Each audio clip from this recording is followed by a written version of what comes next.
2장 20절 말씀 보겠습니다. 갈라디아서 2장 20절입니다.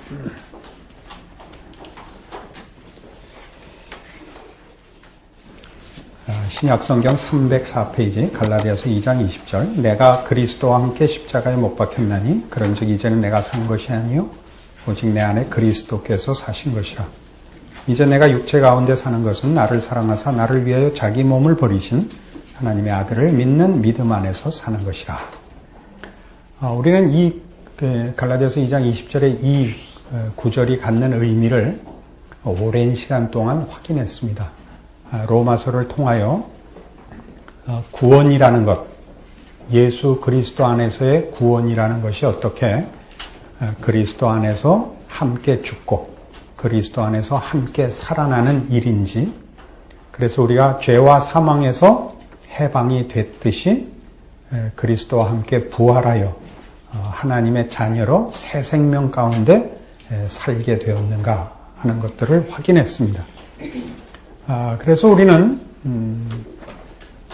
죄와 사망에서 벗어난 구원과 함께 그리스도의 살으심을 인한 구원, 그리스도와 함께 지금 사는 부활 생명의 승리를 내용으로 하는 신자의 현실, 지금의 위치를 확보한 셈입니다. 그런데 이런 성경이 약속하고 가르치는 내용들이 현실적으로 경험되는 사람들은 적다 하는 것이 이제 문제입니다. 이러한 일들이 현실적으로 경험되는 게 적다는 것은 왜 그리스도와 함께 사는데 그리스도와 함께 죽은 것 같은 그 확실한 경험들, 죄와 사망에서 구원함을 얻고 해방감을 얻은 그 확신과 감격같이 예수와 함께 사는 새 생명의 승리가 분명하게 드러나지 않느냐 하는 것이죠. 그러니까 모든 예수를 믿는 사람들의 일반적인 신자의 기대라는 것은, 구원받은 성도들의 기대라는 것은 이렇게 두 가지로 크게 나눌 수 있습니다. 죄에 대한 승리, 그리고 성령 충만하여 하나님의 사람으로 쓸모있는 헌신을 하는 것. 이것이 아마 모든 성도들의 일반적이고 가장 특징적인 신자로서의 기대일 것입니다. 그러니까 조금 전에 설명드린 대로 우리가 예수를 믿어 구원함을 받았다라는 확신과 자신을 가질 때는 죄와 사망의 권세에서 벗어나서 이제는 언제 죽어도 천국에 간다라는 확신이 있는 것은 너무나 분명하고 확실한데, 왜 신자로서의 승리는 분명하지도 확실하지도 또 기대만큼 이루어지지도 않느냐 하는 것이 이제부터 다룰 문제입니다. 우리는 말하자면 신자로서 기대하는 구원 얻은 성도의 승리라는 것을 제일 대표적으로 다윗이 골리앗을 물리친 사건으로 마음에 그림을 그리고 있는 셈입니다. 사무엘상 17장으로 가보십시다.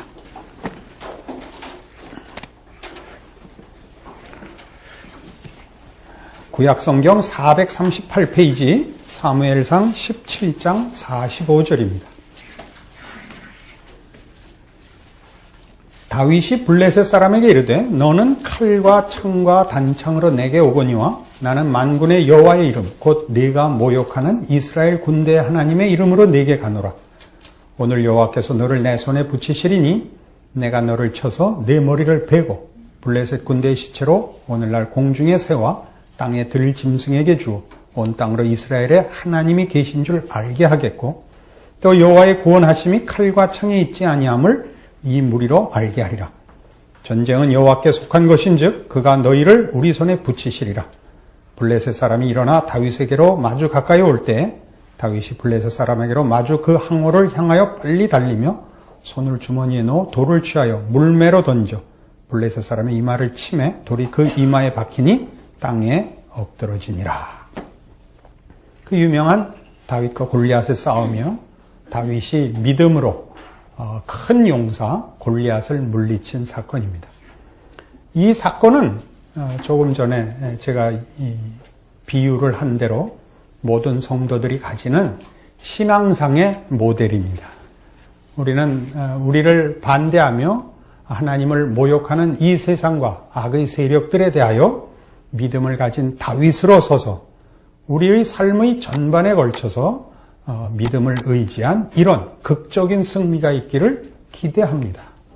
그런데 현실은 그렇지 않아서 우리가 실패하는 것이 아니라 우리가 그 진심과 열심을 가졌음에도 불구하고 이상하게 이 승리가 경험되는 사람은 거의 없습니다. 혹 있다고 하는 사람들이 있기는 있습니다만 그건 좀 더 나중에 더 자세히 따로 이렇게 살펴볼 문제입니다. 이 문제는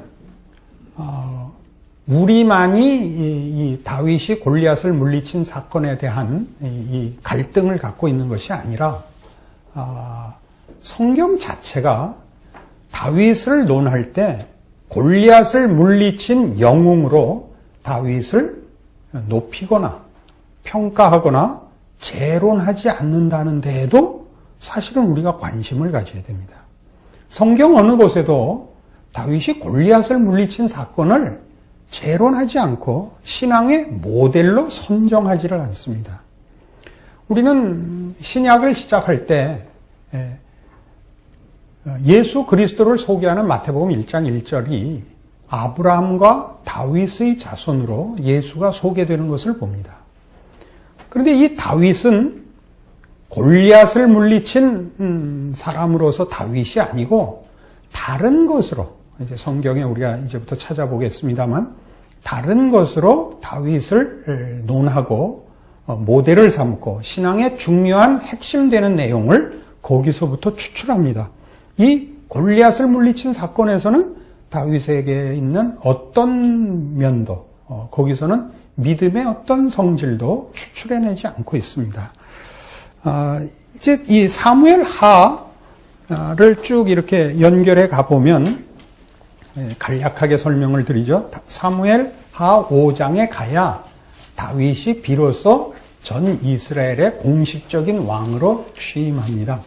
그 전에는 그가 골리앗을 물리치고 구국의 영웅이 되었지만 사울이 왕으로 아직 건재하고 있고 사울이 다윗을 죽이려고 해서 피난 다니고 도망 다니는 행적이 쭉 기록되어 있습니다. 다윗은 여러 번 그 위기를 만나고 나중에는 급기야 이 블레셋에까지 피난처를 구하는 그런 도피 행각을 벌이고 미친 척해서 사지를 벗어나기도 하는 그런 참담한 유랑 생활을 오랫동안 지냅니다. 그리고 나서 사무엘하 5장에 와서야 이제 사울이 죽고 온 12지파 온 이스라엘이 비로소 다윗을 왕으로 인정하여 왕위에 앉습니다. 그리고 사무엘하 6장에 가서야 언약궤를 다윗성으로 모셔오게 되고 사무엘하 7장에 가서 이제 거길 찾아봅시다. 다윗이 성전을 짓겠다는 소원을 하나님 앞에 드립니다. 사무엘하 7장 6절입니다.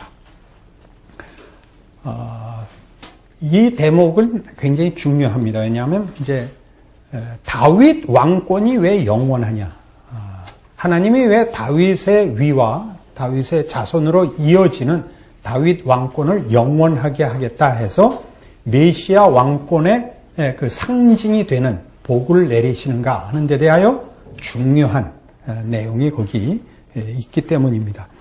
이 사무엘하 7장 6절은 다윗이 하나님을 위하여 성전을 짓겠다고 하자 하나님께서 나단 선지자를 보내어 그 일에 대하여 답하신 내용입니다. 내가 이스라엘 자손을 애굽에서 인도하여 내던 날부터 오늘날까지 집에 거하지 아니하고 장막과 회막에 거하며 행하였나니 무릇 이스라엘 자손으로 더불어 행하는 곳에서 내가 내 백성 이스라엘을 먹이라고 명한 이스라엘 어느 지파에게 내가 말하기를 너희가 어찌하여 나를 위하여 백향목 집을 건축하지 아니하였느냐고 말하였느냐. 그러므로 이제 내 종 다윗에게 이처럼 말하라. 만군의 여호와께서 이처럼 말씀하시기를 내가 너를 목장 곧 양을 따르는 데서 취하여 내 백성 이스라엘의 주권자를 삼고 네가 어디를 가든지 내가 너와 함께 있어 네 모든 대적을 내 앞에서 멸하였은즉 세상에서 존귀한 자의 이름같이 네 이름을 존귀케 만들어주리라. 내가 또 내 백성 이스라엘을 위하여 한 곳을 정하여 저희를 심고 저희로 자기 곳에 거하여 다시 옮기지 않게 하며 악한 이유로 전과 같이 저희를 해하지 못하게 하여 전에 내가 사사를 명하여 내 백성 이스라엘을 다스리던 때와 같지 않게 하고 너를 모든 대적에게서 벗어나 평안케 하리라. 여호와가 또 네게 이르노니 여호와가 너를 위하여 집을 이루고 네 수완이 차서 네 조상들과 함께 잘 때 내가 네 몸에서 날 자식을 네 뒤에 세워 그 나라를 견고케 하리라. 저는 내 이름을 위하여 집을 건축할 것이요 나는 그 나라 위를 영원히 견고케 하리라. 다윗이 하나님을 위하여 전을 짓겠다고 하자 하나님께서 나타나셔서 뭐라 그랬다고요? 내가 언제 누구 보고 너희들 왜 내 집 짓지 않느냐고 그런 말 한 적 있느냐? 너희 보고 내 집 지으라고 한 적 있느냐? 이렇게 시작이 됐습니다. 6절 7절이 그것이었어요. 그리고 8절이 그러므로 이제 내 종 다윗에게 이처럼 말하라. 뭐라고 말해요? 내가 너로 주권자를 삼고 네 나라를 견고케 하고 영원케 하리라. 그러니까 이 그러므로로 이어지는 앞뒤의 이 흐름을 꼭 이해하셔야 됩니다. 이 잘못 읽으면 다윗아,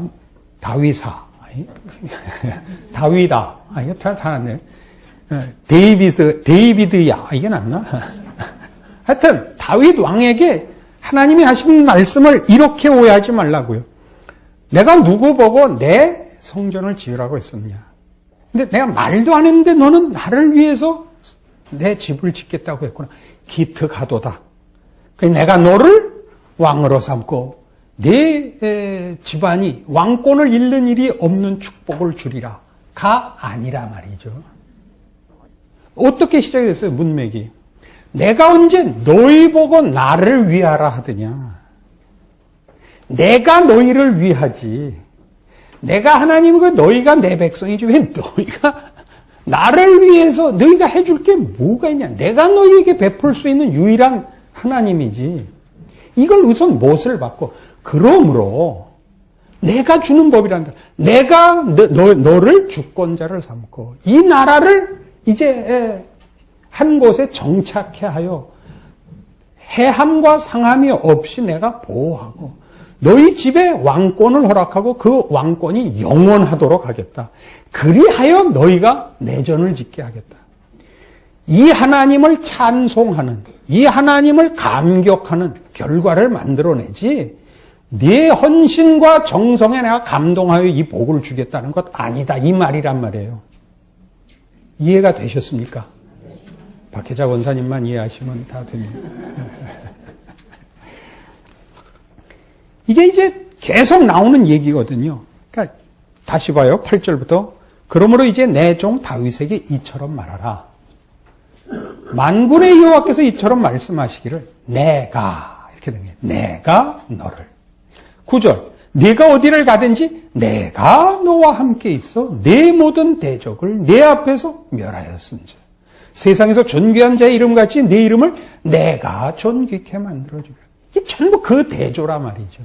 하나님이 하시는 거예요. 다윗이라는 존재의 가치, 영광, 승리, 역할, 이 모든 것이 하나님이 이유가 되시고 하나님이 근거가 되시고 하나님이 그의 힘과 그의 은혜와 그의 신실하심으로 작정하시고 이루어 주시는 것이라는 것이 다윗 왕권의 영원함이요. 다윗 왕의 우리가 아는 아름다운 이름들, 영광스러운 이름들의 근거인 것입니다. 그러니까 이제 사무엘 상 17장에서 다윗이 골리앗을 물리치고 구국의 영웅이 되고 우리 모든 신자들의 말하자면 신앙의 최고의 그 모델이 된단 말입니다. 그러나 성경은 그렇게 하지 않고 순서를 이 나라를 구한 다윗이 그 이후에 사울에게 쫓겨다니지만 사울을 향하여 적대 행위를 하지 않고 사울이 죽은 후에 사울의 죽은 것을 와서 보고한 자를 오히려 죽이고 사울 집에 남은 자들을 선대하고 이웃 나라를 쳐서 나라를 부강하게 하고 그리고 또 여호와를 위하여 전을 짓겠다고 하고 여기까지 우리 모두가 보는 너무나 멋진 신앙의 행보를 해온 다음에 그리고 11장에 가서 사무엘하 11장에 가서 밧세바 사건이 터지는 것입니다. 그러니까 다윗의 생애는 어떤 면에서 보자면 사무엘상 17장에서 사무엘하 10장에 오도록의 신앙상의 온전함들 혹은 아름다움들, 승리들이 무엇을 근거해야만 가능한 것인가를 보이기 위한 인생으로 인도함을 받았다. 이렇게 생각해도 무관합니다. 왜냐하면 이 11장을 위하여 그 앞에 장들이 준비되어 있습니다. 그의 모든 우리가 이해하는 대로 표현하자면 그 잘난 신앙의 승리와 실력들이 하루아침에 한 사건으로 완벽하게 무너집니다. 그리하여 다윗이 무엇을 알게 되느냐 하면 자기가 가진 모든 신앙과 하나님에 대한 어떤 이해나 헌신이나 마음의 소원들이 다 자신의 종교성에서 출발한 것이 아니라 하나님이 자신을 찾아와 항복시키고 선물로 주신 은혜라는 것을 깨닫습니다. 그것이 시편 51편입니다. 시편 51편을 찾아봅시다.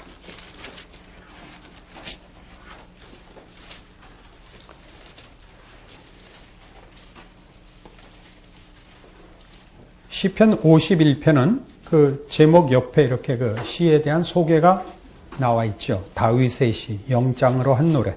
다윗이 밧세바와 동침한 후 선지자 나단이 저에게 온 때에 회개의 시입니다. 어떻게 됐었죠? 나단이 와서 어떤 사람이 양 한 마리를 자식처럼 기르고 있는데 옆집에 사는 부자가 그 많은 양떼를 놔두고 자기에게 온 손님을 대접하기 위하여 옆집에 있는 이 한 마리 양 가진 이 집의 양을 뺏어다가 손님을 대접했습니다. 다윗이 뭐라고 판정을 내렸죠? 잡아 죽여라. 당신이 그 사람입니다. 그렇게 되어 다윗이 자신이 한 짓을 그때 깨우치고 회개하여 지은 시입니다. 이 내용에 중요한 부분이 있습니다. 간략하게 소개했습니다마는 다윗이 옆집에 양 하나 뺏어간 자의 죄를 판정하면서도 자기가 지은 죄를 모르고 있었다는 사실입니다. 굉장히 놀라운 일입니다. 골리앗을 물리치고 사울 왕의 적대 행위를 믿음으로 감수하고 하나님 앞에 성전을 짓겠다고까지 작정한 자가 자기가 한 짓이 무엇인지를 그때까지 모르고 있었다니까요. 여러분 이거 꼭 기억하십시오. 여러분 누가 죄 짓거든 눈깔 치켜뜨고 깔은 나중에 뺍시다. 그러시는 거 아닙니다. 이건 우리에겐 본성입니다. 죄는 우리의 힘입니다. 몹쓸 힘입니다. 51편 제가 읽습니다. 하나님이여 주의 인자를 쫓아 나를 긍휼히 여기시며 주의 많은 자비를 쫓아 내 죄과를 도말하소서. 나의 죄악을 말갛게 씻기시며 나의 죄를 깨끗이 제하소서. 대저 나는 내 죄과를 아오니 내 죄가 항상 내 앞에 있나이다. 이 시작 부분을 보시면 내가 회개하오니 용서해 주십시오가 아닙니다.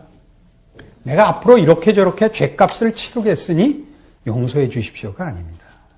그렇게 할 수 없다는 걸 압니다. 이건 내가 내 잘못을 내가 갚을 수 있다고 생각하지 않는 시입니다. 그러니까 주의 인자를 쫓아 긍휼히 여기소서입니다. 또 주의 많은 자비를 쫓아 이 죄를 씻어주소서입니다. 3절을 다시 보죠. 대전하는 내 죄과를 아오니 내 죄가 항상 내 앞에 있나이다. 내 죄가 항상 내 앞에 있다는 것은 비유를 하자면 이런 뜻입니다. 내 안에 있는 어떤 생각도 나갈 때 오염된 관을 통하여 나가기 때문에 늘 죄에 오염되어 나갈 수밖에 없습니다. 그런 뜻이며 우리 안에서 나오는 것이 아니라 구정물일 수밖에 없습니다. 그런 뜻입니다. 우리는 샘물을 만들지 못합니다. 내가 주께만 범죄하여 주의 목전에 악을 행하였사오니 주께서 말씀하실 때 의로우시다 하고 판단하실 때 순전하시다 하리다. 내가 죄악 중에 출생하였습니다. 이렇게 하죠. 그러니까 죄로 만들어졌습니다. 나라는 존재의 모든 세포와 요소가, 성격의 모든 것이 죄로 모든 조각이 죄입니다. 그 죄로 내 몸이, 내 생각이, 내 본질이 만들어져 있습니다. 모친이 죄 중에 나를 잉태하였나이다. 중심의 진실함을 주께서 원하시오니 내 속에 지혜를 알게 하시리이다. 우술처럼 나를 정결케 하소서. 내가 정하리이다. 나를 씻기소서. 내가 눈보다 희리이다. 나로 즐겁고 기쁜 소리를 듣게 하사 주께서 꺾으신 뼈로 즐거워하게 하소서. 주의 얼굴을 내 죄에서 돌이키시고 내 모든 죄악을 도말하소서. 하나님이여 내 속에 정한 마음을 창조하시고 안에 있는 마음을 깨끗이 씻어주시고가 아닙니다. 정한 마음이라는 건 우리 안에 하나도 없습니다. 창조하시고 내 안에 정직한 영을 새롭게 하소서. 나를 주 앞에서 쫓아내지 마시며 주의 성신을 내게서 거두지 마소서.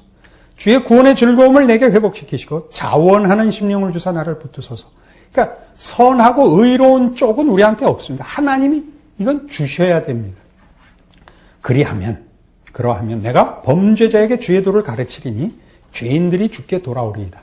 이건 나중에 사도 바울의 디모데전서 1장 12절 이하에 내가 죄인 중에 괴순이라와 연결되는 겁니다.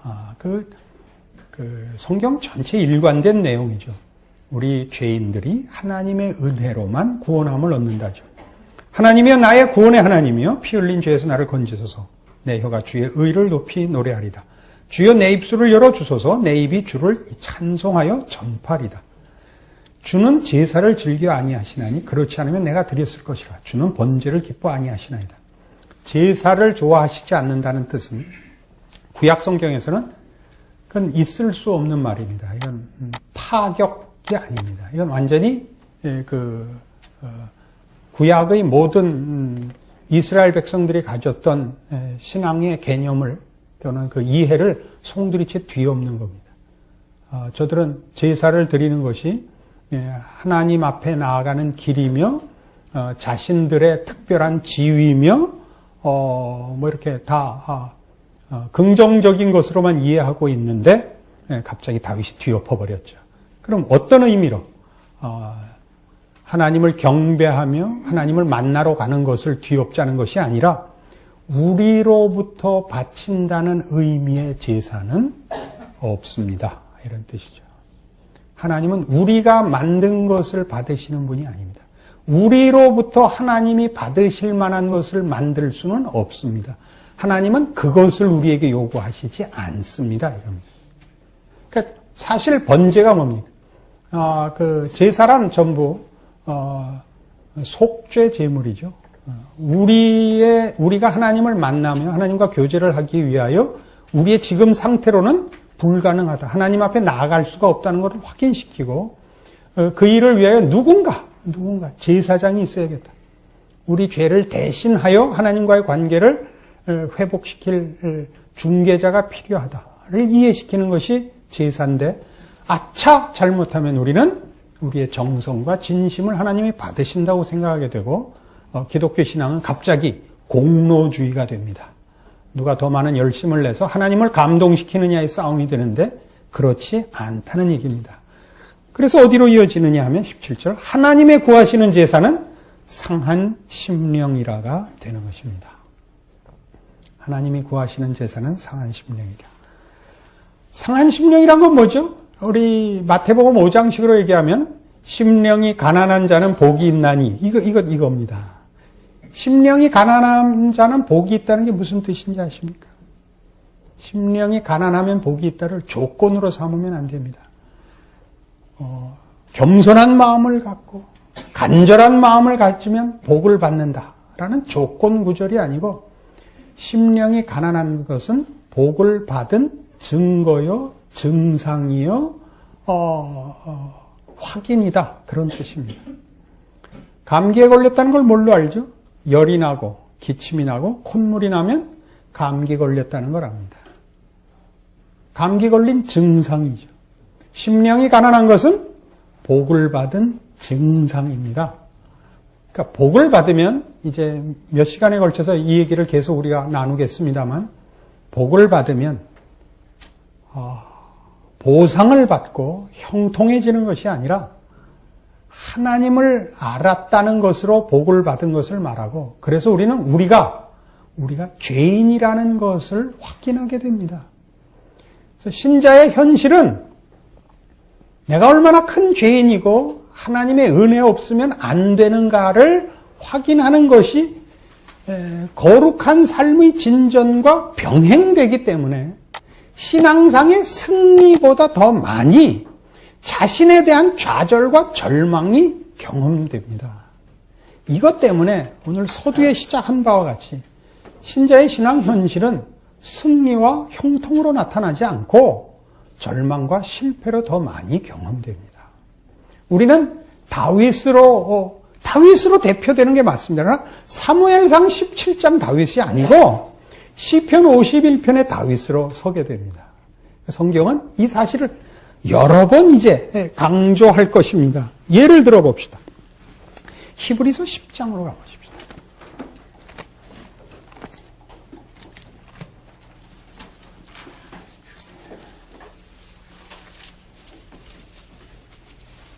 신약성경 362페이지 히브리서 10장 1절입니다. 율법은 장차 오는 좋은 일의 그림자여 참 형상이 아니므로 해마다 늘 드리는 바 같은 제사로는 나오는 자들을 언제든지 온전케 할 수 없느니라. 그렇지 아니하면 섬기는 자들이 단번에 정결케 되어 다시 죄를 깨닫는 일이 없으리니 어찌 드리는 일을 그치지 아니하였으리요. 그러나 이 제사들은 해마다 죄를 생각하게 하는 것이 있나니 이는 황소와 염소의 피가 능히 죄를 없이 하지 못함이라. 그러므로 세상에 임하실 때 가라사대 하나님이 제사와 예물을 원치 아니하시고 오직 나를 위하여 한 몸을 예비하셨도다. 전체로 번제함과 속죄제는 기뻐하지 아니하시나니 이에 내가 말하기를 하나님이여 보시옵소서. 두루마리 책에 나를 가리켜 기록한 것과 같이 하나님의 뜻을 행하려 왔나이다 하시니라. 위에 말씀하시기를 제사와 예물과 전체로 번제함과 속죄제는 원치도 아니하고 기뻐하지도 아니하신다 하셨고 이는 다 율법을 따라 드리는 것이라. 그 위에 말씀하시기를 보시옵소서 내가 하나님의 뜻을 행하러 왔나이다 하셨으니 그 첫 것을 폐하시면 둘째 것을 세우려 하심이니라. 이 히브리서 1장에서 지금 본 9절까지 말씀은 뭐냐 하면 예수 그리스도께서 어떻게 율법으로 해결할 수 없었던 죄인들을 하나님의 백성으로 삼는 그 속죄제와 구원을 위한 대제사장으로 메시아로 오시게 됐고 그 내용상 어떻게 우리의 구원이 되셨는가를 설명하는 부분입니다. 그때 무엇을 인용하느냐 하면 다윗이 고백한 이 사실, 하나님께서는 제사와 예물을 원치 아니하신다를 근거로 하여 그 말이 갖는 의미가 우리가 하나님 앞에 우리의 진심이든 열심이든 아무리 아름다운 것이든 하나님 앞에 우리의 것을 바쳐서 우리의 구원을 살 수 없다. 우리가 만드는 것으로 하나님을 만족시킬 수 있는 것이 없다라는 것으로 대속자의 필요성을 이제 확인시키고 그 대속자로 메시아가 오셨느니라로 이 말씀을 인용하고 있는 것입니다.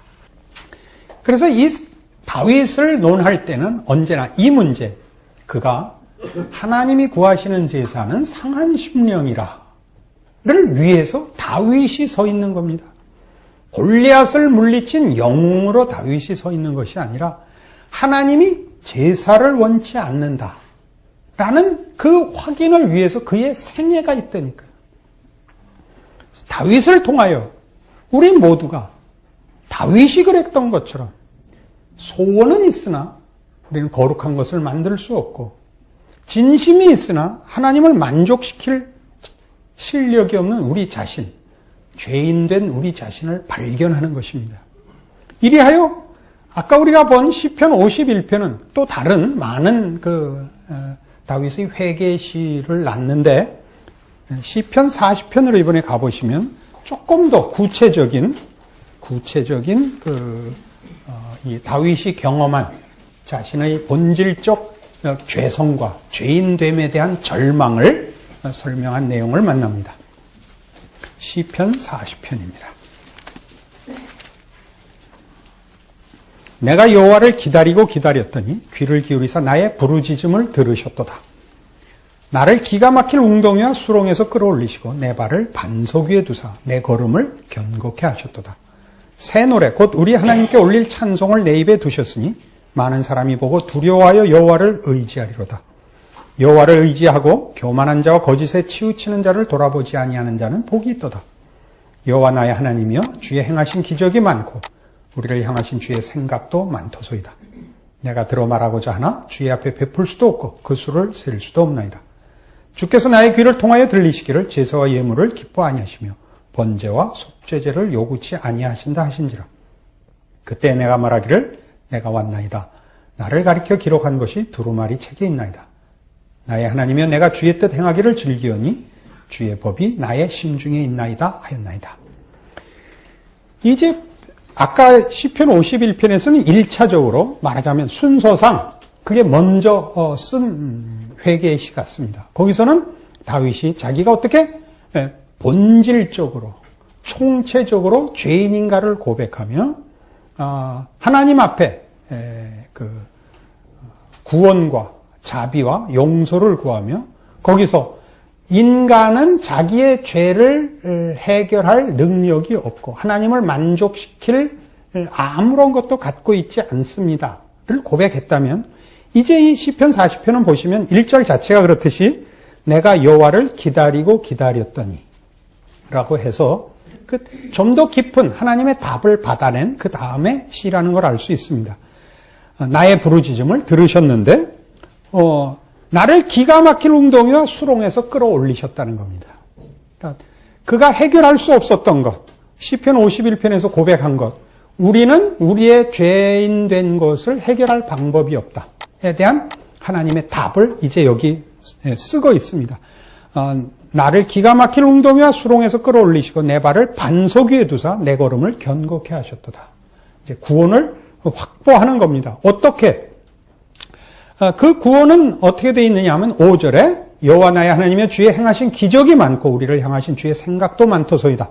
내가 들어 말하고자 하나 주의 앞에 베풀 수도 없고 그 수를 셀 수도 없나이다. 기적이 많습니다. 그러니까 이게 많다는 것은 수적으로만의 의미가 아니고 그 질적인 의미로서 많다는 의미를 동시에 포함합니다. 그것이 2절에 있는 나를 기가 막힐 웅덩이와 수렁에서 끌어올리신 기적인 것은 두말할 필요 없습니다. 그것이 뭐냐? 6절 주께서 나의 귀를 통하여 들리시기를 제사와 예물을 기뻐 아니하시며 번제와 속죄제를 요구치 아니하신다 하신지라. 그러니까 우리 보고 이 문제를 해결하라고 하지 않는다. 한 걸음 더 나가는 거죠. 그러니까 우리는 하나님을 만족시킬 수 없습니다. 그러니까 하나님이 나도 너희에게 그거 하라 그러지 않는다 이거죠. 그럼 어떻게 하실 거냐? 그때 내가 말하기를 내가 왔나이다 했고 이 문제를 해결하는 제3자가 등장하는 겁니다. 그때 내가 말하기를 내가 왔나이다. 나를 가리켜 기록한 것이 두루마리 책에 있나이다. 나의 하나님은 내가 주의 뜻 행하기를 즐기오니 주의 법이 나의 심중에 있나이다 하였나이다. 이것은 지금 다윗 하나님 외의 제3자입니다. 예수 그리스도입니다. 그걸 제가 이렇게 막 말하는 게 아니고 아까 본 히브리서 10장이 바로 이걸 인용하고 있거든요. 다시 가봅시다. 히브리서 10장.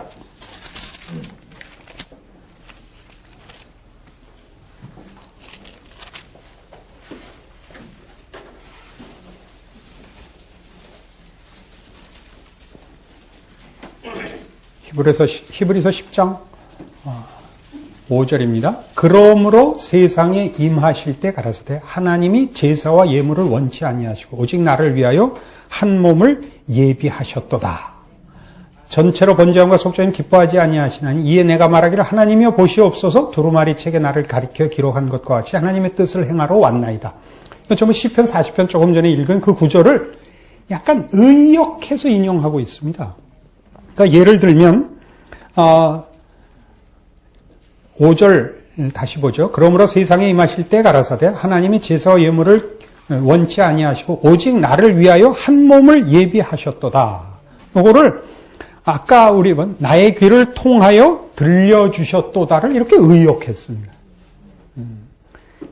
그래서 시편 40편에 그 다윗이 경험한 그 하나님이 행하신 기적 행하신 기적의 그 가장 최고의 최고의 기적으로 그가 경험한 것이 뭐냐?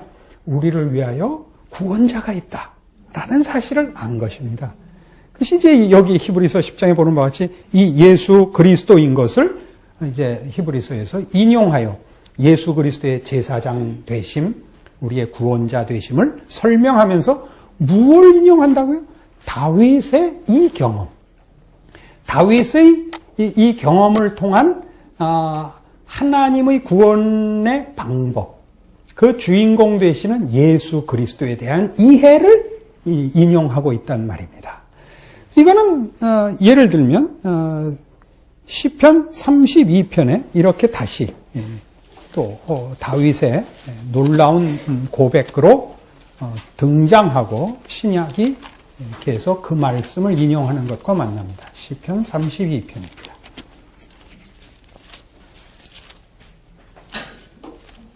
시편 32편 허물의 사함을 얻고 그 죄의 가리움을 받은 자는 복이 있도다.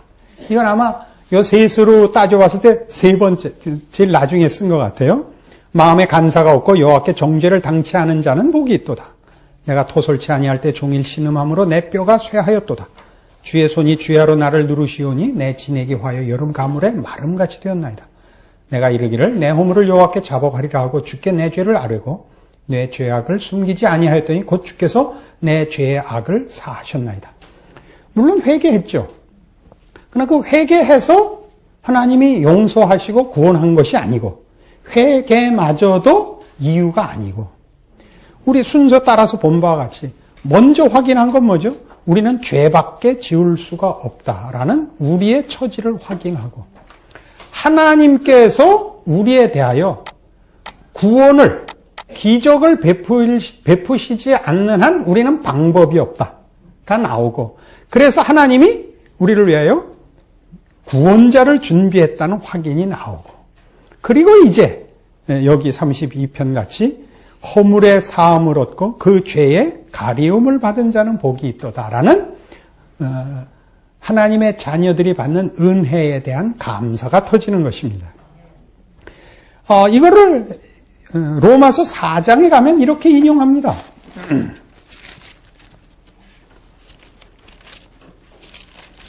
로마서 4장은 무슨 얘기를 하는 중이냐 하면 로마서 3장에 나타난 예수 그리스도로 말미암는 구원이 어떻게 믿음으로 되는 것이며 믿음으로 된다는 것은 믿음이 조건으로서의 믿음이 아니고 오직 하나님의 은혜의 방법이라는 차원에서 믿음으로 된다고 얘기한다라는 것을 설명하고 그래서 이제 이 로마서 4장에서 아브라함을 예를 들죠.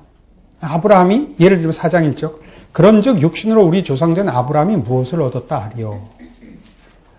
만일 아브라함이 행위로서 의롭다 하심을 얻었으면 자랑할 것이 있으려니와 하나님 앞에서는 없느니라. 근데 1절은 역번상의 차이가 있습니다. 우리 번역의 한 것이 이렇게 좋은 번역이 아닙니다. 이렇게 번역하는 게 낫습니다. 그런즉 우리 조상된 아브라함이 육신으로 무엇을 얻었다 하리요. 그런 뜻입니다. 그러니까 아브라함이 자랑할 것이 없다라는 얘기를 하면서 우리 구원이 다 자랑할 것이 없다는 것은 우리에게 근거와 원인이 없다는 얘기입니다. 그리고 어디로 가냐면 6절 일한 것이 없이 하나님께 의로 여기심을 받는 사람의 행복에 대하여 다윗의 말한 바 그 불법을 사하심을 받고 그 죄를 가려우심을 받는 자는 복이 있고 주께서 그 죄를 인정치 아니하실 사람은 복이 있도다 함과 같으니라. 이거 바로 조금 전에 본 시편 32편이죠. 이게 무슨 얘기예요? 하나님이 그냥 용서하는 사람은 복이 있단 말이에요. 하나님이 은혜를 베푸는 사람이 복이 있다. 이해하시겠죠? 훌륭하면 복이 있다든가 성실하면 복이 있다든가 능력이 있으면 복이 있다가 아니라 하나님이 불쌍히 여기는 자가 복이 있는 겁니다. 이게 기독교입니다. 그러니까 우리가 우리의 신앙에서 확인하는 게 뭐라고요? 구원을 얻은 이후에 확인하는 게 우리가 어떻게 은혜로 구원을 받았느냐라는 것이 물론 우리에게 믿음의 의욕과 헌신을 만들어내는 건 당연한 겁니다. 그러나 동시에 우리가 얼마나 값없는 사람인가, 우리 안에 어떻게 아무 종교적 열심과 공헌, 효율, 무슨 가치에 대하여 우리 안에 가진 것이 얼마나 없는가를 확인하는 것이 함께 간다니까요. 그래서 신앙상에 여러분이 그 절망과 그 가난함을 느끼는 것은 아까 예를 든 바와 같이 심령이 가난한 자는 복이 있도다와 같은 겁니다.